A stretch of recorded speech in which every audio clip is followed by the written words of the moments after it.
بسم اللہ الرحمن الرحیم الحمدللہ رب العالمین والعاقبۃ للمتقین والصلاۃ والسلام علی سید الانبیاء والمرسلین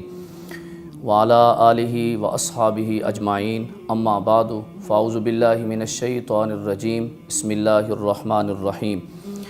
معزز ناظرین، آج جس موضوع پہ گفتگو کرنے کی سعادت حاصل کر رہا ہوں وہ ہے حضرت محمد الرسول اللہ صلی اللہ تعالیٰ علیہ وسلم کی تشریف آوری۔ قرآن کریم میں اللہ رب العالمین نے ارشاد فرمایا، لقد من اللہ علی المؤمنین، تحقیق اللہ نے احسان کیا ایمان والوں پر، اذ بعث فیہم رسولا، انہی میں سے ایک رسول مبعوث فرمایا، ایک رسول کو بھیجا، یتلو علیہم آیاتہ، وہ رسول ان پر اللہ کی آیات کی تلاوت فرماتا ہے، وَيُزَكِّيهِمْ،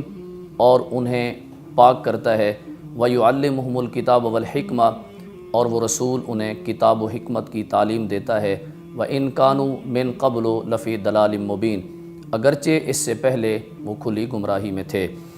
اللہ کے نبی کی ذمہ داری خالق کائنات نے قرآن پاک کی اس آیت میں بیان فرما دی، وہ یہ ہے کہ اللہ کا نبی جب بھی کسی امت کے پاس تشریف لاتا ہے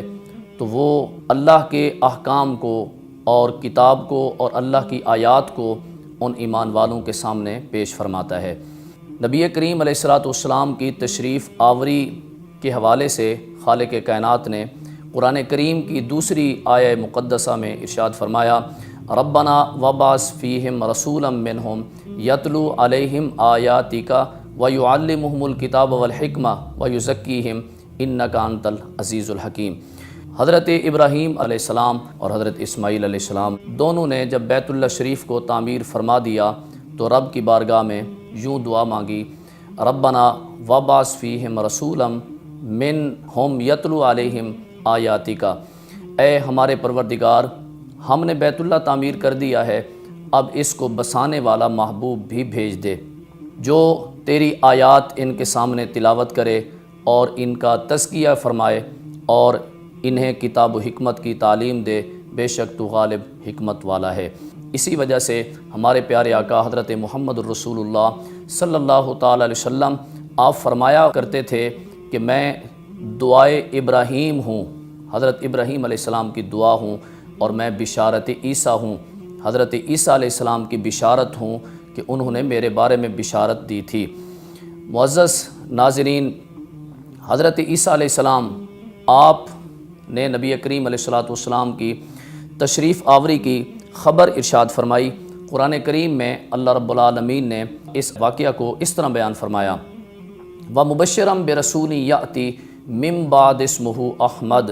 حضرت عیسیٰ علیہ السلام نے فرمایا کہ میں اس رسول کی بشارت دینے والا ہوں جو میرے بعد تشریف لائیں گے، جن کا نام نامی اسم گرامی احمد ہوگا۔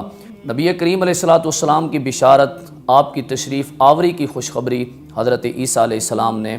اپنی امت کے سامنے بیان فرمائی۔ نبی کریم علیہ السلام کی تشریف آوری سے پہلے تمام انبیاء کرام آپ صلی اللہ علیہ وسلم کی ولادت کی، آپ کی بعثت کی خوشخبریاں اپنی امتوں کو سناتے رہے۔ قرآن کریم میں پہلے پارے میں اللہ رب العالمین نے ارشاد فرمایا، وَكَانُوا مِن قَبْلُ يَسْتَفْتِحُونَ عَلَى الَّذِينَ كَفَرُوا، کہ یہود جو ہیں وہ نبی کریم علیہ السلام کا وسیلہ پیش کر کے اپنے دشمنوں کے خلاف فتح طلب کیا کرتے تھے۔ فَلَمَّا عَرَفُوا كَفَرُوا بِهِ، پس جب وہ رسول تشریف لے آئے انہوں نے اس رسول کو پہچانا اور اس کے بعد انہوں نے انکار کر دیا۔ نبی کریم علیہ السلام کی تشریف آوری کی خبریں تمام انبیاء کرام نے دیں، اور خالق کائنات نے اپنے پیارے حبیب حضرت محمد الرسول اللہ صلی اللہ تعالیٰ علیہ وسلم کو اس کائنات کا سبب بنا کر بھیجا۔ اسی وجہ سے ہمارے پیارے آقا حضرت محمد الرسول اللہ صلی اللہ تعالیٰ علیہ وسلم باعث تخلیق کائنات ہیں، آپ مقصد کائنات ہیں۔ خالق کائنات نے احادیث قدسیہ میں ارشاد فرمایا، لولاک لما اظہرت ربوبیتی، اے پیارے حبیب اگر آپ کو نہ بناتا، آپ کو پیدا نہ فرماتا تو میں اپنے رب ہونے کو بھی ظاہر نہ کرتا۔ دوسری حدیث میں ارشاد فرمایا، لولاک لما خلقت الدنیا، اے پیارے حبیب اگر آپ کو نہ پیدا کرتا تو میں دنیا کو نہ پیدا کرتا۔ تیسری حدیث قدسی میں ارشاد فرمایا، لولاک لما خلقت الافلاک، اے پیارے حبیب صلی اللہ علیہ وسلم، اگر آپ کو پیدا نہ کرتا تو میں افلاک کو پیدا نہ کرتا، آسمان کو نہ بناتا۔ معلوم ہوا کہ ہمارے پیارے آقا کریم صلی اللہ علیہ وسلم مقصد کائنات ہیں اور باعث تخلیق کائنات ہیں۔ نبی کریم علیہ الصلوۃ والسلام کی ولادت باسعادت یقیناً امت کے لیے احسان عظیم بھی ہے۔ تمام انبیاء کرام حضور علیہ الصلوۃ والسلام کی ولادت اور آپ کی بعثت کی خوشخبریاں سناتے رہے۔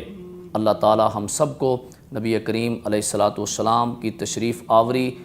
پر خوشی کا اظہار کرنے کی توفیق عطا فرمائے، اور اللہ رب العالمین ہم سب کو اس احسان عظیم کو سمجھنے کی توفیق عطا فرمائے۔ نبی کریم علیہ الصلوۃ والسلام کی تعلیمات پر اللہ پاک ہم سب کو عمل کی توفیق عطا فرمائے۔ وآخر دعوایا ان الحمد للہ رب العالمین۔